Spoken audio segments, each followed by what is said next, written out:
An American president and a North Korean leader have never even talked on the phone, let alone met each other face to face. It's a historic development. It's a bold move, it's a big move, it's an unexpected move. Kim Jong-un is following a very serious game plan. The next few weeks are going to be cram time in Washington, getting ready for that conversation. It's the first time the world watched Kim Jong-un meeting with high-level delegation. How was his performance? He was very much playing to the cameras. He wants to project a decidedly modern image to the world. From the Voice of America, this is Washington Talk. Hello and welcome to Washington Talk. I'm Eun-jung Cho. President Trump accepted invitation to meet with North Korean leader Kim Jong-un. President Trump said he would meet Kim Jong-un by May. North Korea says it is committed to denuclearization and will refrain from any further nuclear and missile tests.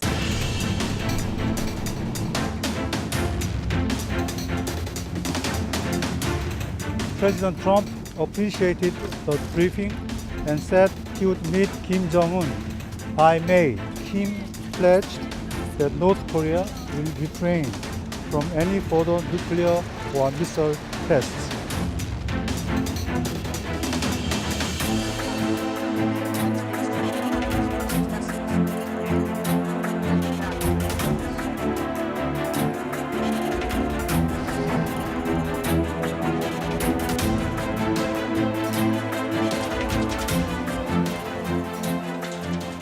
Now my guest today, Mr. Abraham Denmark, Director of the Asia Program at the Woodrow-Wilson International Center for Scholars. Mr. Denmark served as Deputy Assistant Secretary of Defense for East Asia. Also joining me, Mr. Frank Jannuzi, President of the Mansfield Foundation and a former advisor to the Senate Foreign Relations Committee. Welcome to both of you. Good morning. Good morning. Frank, let me begin with you. We're sitting here anticipating a possible meeting between President Trump and Kim Jong-un. How is this possible? Is it the deal-maker style of the two leaders that made it possible?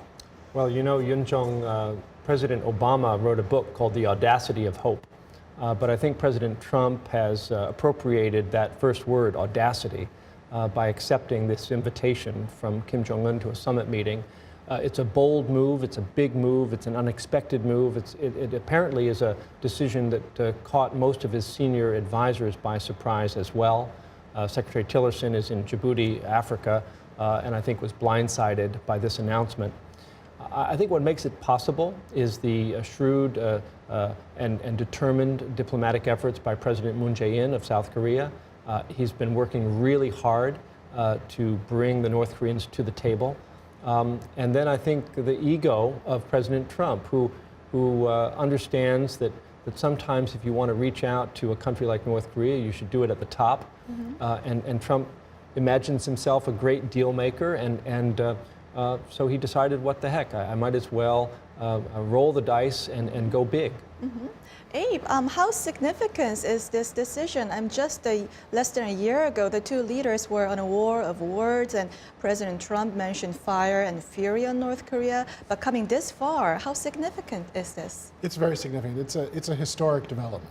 An American president and a North Korean leader have never even talked on the phone, let alone met each other face to face. And it's a remarkable accomplishment, really, for the two to even have an idea that they'll be meeting with one another. It's also a big gamble. The idea that an American president would convey that degree of legitimacy and prestige to a North Korean leader, really without any idea of what we're getting in return, is a big gamble. And there's a lot of questions about how we get to the table, if there's going to be any preconditions for the talks to actually take place, and then what happens when the two leaders actually sit down with each other.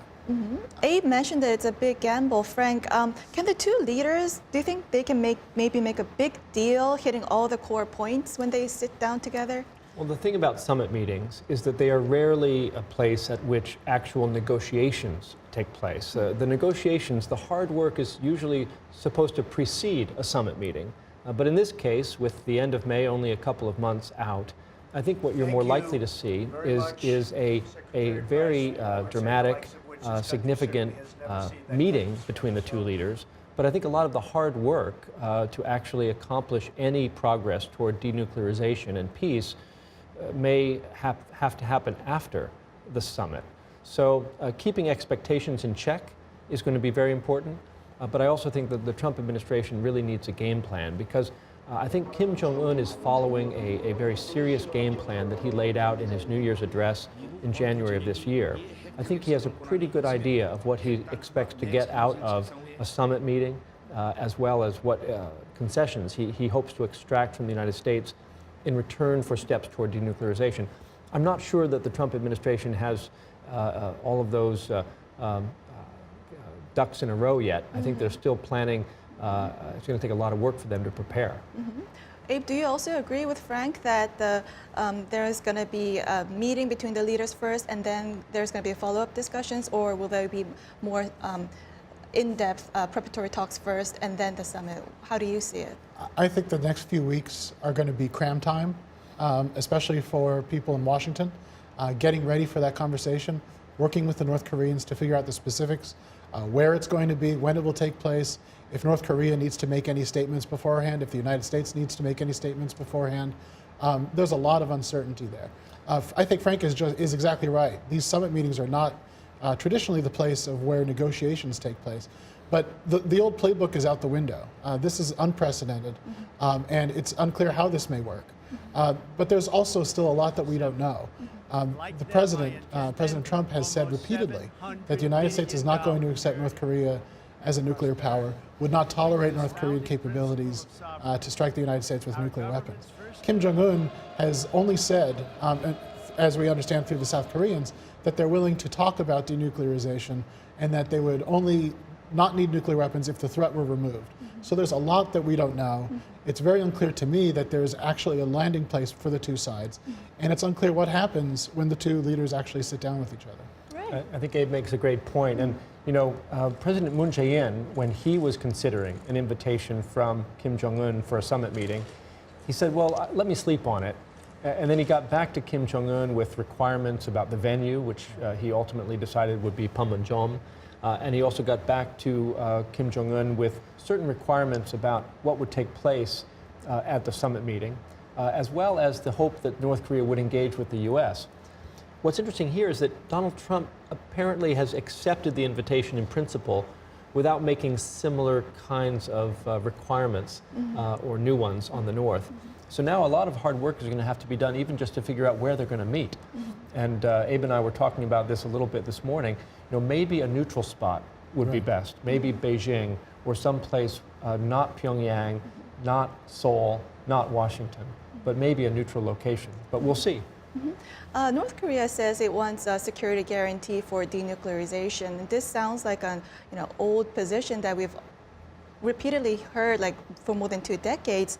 How can this time, can it be different? Like, what are the key points that we need to clarify before going into this talk with North Korean leader and the U.S. leader? Abe. Yeah, we've offered security guarantees in the past. In 2005, in the joint statement that came out of the six-party talks, the United States did offer security guarantees to North Korea. And in the same statement, North Korea committed to denuclearization, to ending its nuclear program. And roughly a year after that statement, North Korea conducted its first nuclear test. And what the North Koreans have said subsequently is they point to other countries that have made agreements with the United States to denuclearize. Specifically, they point to Saddam Hussein and Muammar Gaddafi in Libya. And they say, look what happened to those countries that made agreements about nuclear weapons to the United States. They end up out of power and killed. And so I think my sense is that a simple statement may be a good beginning for the North Koreans, but really what they're looking for, at least historically, has been an end to the US-ROK alliance and the removal of all US military forces from the Korean Peninsula, which in the past has been completely unacceptable both for South Korea and for the United States.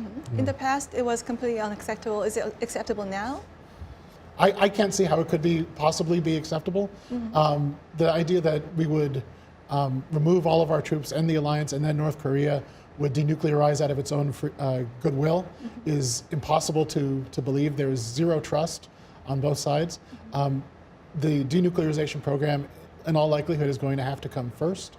And the verification process is going to be very intense, very problematic, and very difficult. I think the mode going forward is going to be distrust but verify.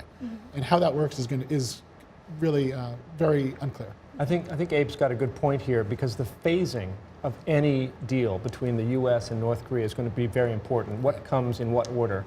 But I would caution against presuming that an outcome of the withdrawal of U.S. forces is somehow off the table. I think we have to, with President Trump, imagine that almost anything is possible. And while I would certainly counsel him not to withdraw our forces before denuclearization, I think for previous presidents, even the very idea of pulling U.S. forces off the peninsula as part of an arrangement with North Korea was really almost unthinkable. I think President Trump, I think almost anything is possible, so we need to buckle up. What's at stake? I mean, we only have 2 months to go if everything goes well. But if the talks doesn't go well, what's at stake here? Well, as Abe already referred, you know, when you have a summit meeting, a very high-level, high-risk arrangement between the two countries, if it fails, if it goes spectacularly south, then you could be in a very dangerous spot indeed, because there may not be many options left other than both ratcheting up the pressure again or even, as President Trump has repeatedly hinted, using force. So this is a high-risk gamble. Abe, 2 South Korean presidents met with North Korean leader before, and they didn't produce significant results, but it didn't go dramatically bad. How can this time, how do you compare with the Inter-Korean summit and the meeting between U.S. and North Korea? Yeah, I think it's a very good question. Previous Inter-Korean summits have generated some goodwill, but no real lasting effects. That after the last one, just several months after the last Inter-Korean summit, North Korea conducted some attacks against South Korea. But this is very different. The American president meeting with the North Korean leader is very different than meeting between the leaders of North and South Korea. It conveys a great deal of legitimacy to the North Korean leader, and it suggests a great deal of attention from the United States. So I think it's very different. The other parallel I've been hearing is Nixon visiting Chairman Mao, which is also an imperfect analogy, but it does suggest that this is if this actually happens, if the meeting actually occurs, would be a very historic event. Going forward, what should the Trump administration keep in mind as an important point factor dealing with North Korea? Well, I would argue that they should keep in mind that the respect of the United States is one of the great prizes that North Korea hopes to earn through this summit process. It's not only about security assurances, but whether those assurances are credible. And that comes from the personal engagement of the U.S. president. Just before President Carter went to Pyongyang in 1994 to meet Kim Il-sung, he was briefed by the State Department, and he asked the State Department briefers, what do you think Kim Il-sung wants out of me? And I was one of those briefers. None of us had an answer. And so President Carter told us, he says, I think Kim Il-sung wants my respect, and I'm going to give it to him. I think the U.S. should keep in mind that the respect of a U.S. president is a thing of great value to Kim Jong-un, and so we should not sell that respect cheaply. Abe. Let me add a couple things. I completely agree with Frank that the respect is there. I think another piece I would add is that maintaining pressure is very important. My sense is that the economic pressure that Kim Jong-un is under is one of the reasons that North Korea has come to the table. And maintaining that pressure until we see real movement, I think is going to be important. Second that I would add is that Kim Jong-un is a very different leader than his father and his grandfather. He seems to have a different approach to nuclear weapons. He has a different style, and so we should not learn too much from history about North Korea's past behavior. We're sort of writing a new book at this point. We'll end this conversation here and move on to our next segment.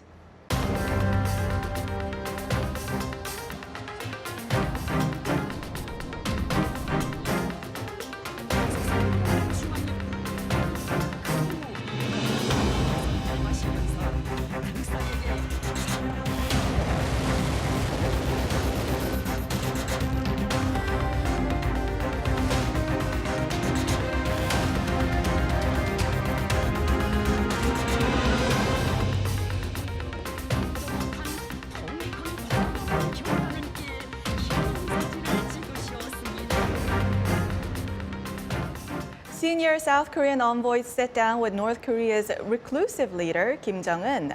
Mr. Kim has had limited diplomatic experience, only meeting with officials from China, Cuba, and Syria since taking office 6 years ago.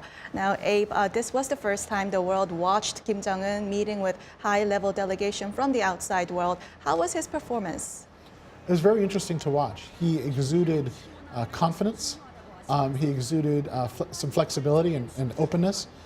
My sense was that he was very much playing to the cameras, especially playing to the South Korean people, showing that he's open, showing that he's somebody that can be worked with, and really trying to send a message to the South Korean people, South Korean government, that he wants to engage and that he's somebody that they can work with.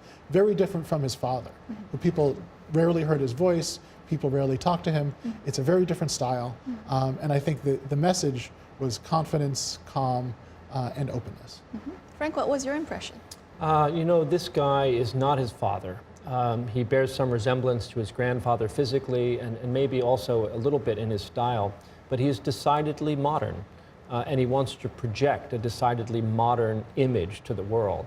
Now, Kim Jong-un imagines himself leading North Korea for another 30 years. So his time horizon is also very different from his father's. And I think that's shaping his negotiating behavior. Abe, how do you expect Kim Jong-un's own character and style play into negotiations with the United States? I think he has a flair for the dramatic, which also feeds into this summit that we have. The idea of him meeting with an American president is much more possible than imagining his father or meeting with an American president, because of that openness, because of that style. But we need to remember who he is. This is a man who killed his own brother. It's not just an avuncular, open, confident guy. He's also very brutal, very tough, and somebody that we should not take lightly. South Korean delegation described Kim Jong-un as forthcoming and daring because they said he made clear positions on sensitive issues. Do you agree that he has been showing daring and forthcoming style so far? He's definitely shown himself to be daring and willing to take risks. During this conversation, talking about his understanding that U.S. ROK military exercises had to continue is really pretty striking, a striking position for a North Korean leader. But also recall the other things that he's done in terms of accelerating nuclear tests, accelerating missile tests, incidents along the DMZ. Before he officially came to power, he's demonstrated that he's very proactive. And I think it'll be interesting to see how the conversation goes. But to me, the real question is what happens between now and May? What are the requirements that both sides need in order to really sit down and talk? And then what happens after that? Do both sides really go along with what they commit to, or do we slide back into confrontation the way we were before? We'll end this conversation here and move on to our next segment. Now, time for the photo moment, a time to look at an interesting North Korea picture. Today, we have a cartoon on the New York Times this week with the title, North Korea's Syria Connection. The New York Times says evidence has emerged that North Korea has been smuggling materials for the manufacture of chemical weapons to Syria, and that both countries are making efforts to circumvent sanctions.